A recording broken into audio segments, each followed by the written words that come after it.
Ipinadlak ng Department of Migrant Workers o DMW ang isang Japanese language training center sa Baguio City nitong Biyernes, Agosto 2024. Ayon kay DMW Undersecretary Bernard Olalia, nag-aalok ng mga trabaho sa Japan o nagre-recruit ang naturang Baguio-based Japanese Language Center nang walang permit at lisensya mula sa gobyerno. Sina DMW Undersecretary Bernard Olalia at Assistant Secretary Francis Ron de Guzman kasama ang Migrant Workers Protection Bureau ng DMW sa koordinasyon ng Baguio City Police ang nanguna na nagpadlak sa opisina ng Institute of Building Foreign Language Incorporated na matatagpuan sa number 11 M. Ponce Street, First Road, Quezon Hill proper, Baguio City. Atin na itong Japanese Language Training Center na ito, bagamat may mayor's permit, bagamat may TESDA accreditation, wala po itong lisensya galing sa Department of Migrant Workers para mag-recruit, mag-hire at mag-deploy ng mga workers natin patungo ng Japan. Isinagawa ang surveillance operations ng MWPB sa nasabing establishmento matapos na matuklasan na iligal itong nagre-recruit ng kanilang Japanese language graduates bilang magsasaka, caregivers, factory workers at food processing workers sa Japan na may sahod na umaabot ng 80,000 pesos hanggang 100,000 pesos. Marami na po siyang naipadala. At ang aming pong balita, may tie-up ito na isang lisensyadong recruitment agency sa Maynila. At yun po ay ating paiimbestigahan dahil nga sa reklamo, no?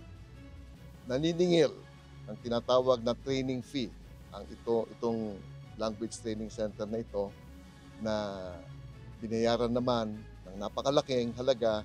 Ang pagsasara ng operasyon ng IBFL ay nag-ugat mula sa reklamo na inihain ng isang job applicant na humingi ng tulong sa MWPB. Sinabi umano ng aplikante na graduate ng IBFL na nagre-recruit ng manggagawa sa Japan at nagbayad ng mahigit 57,000 upang masaklaw ang kanyang plane ticket, service fee at visa processing.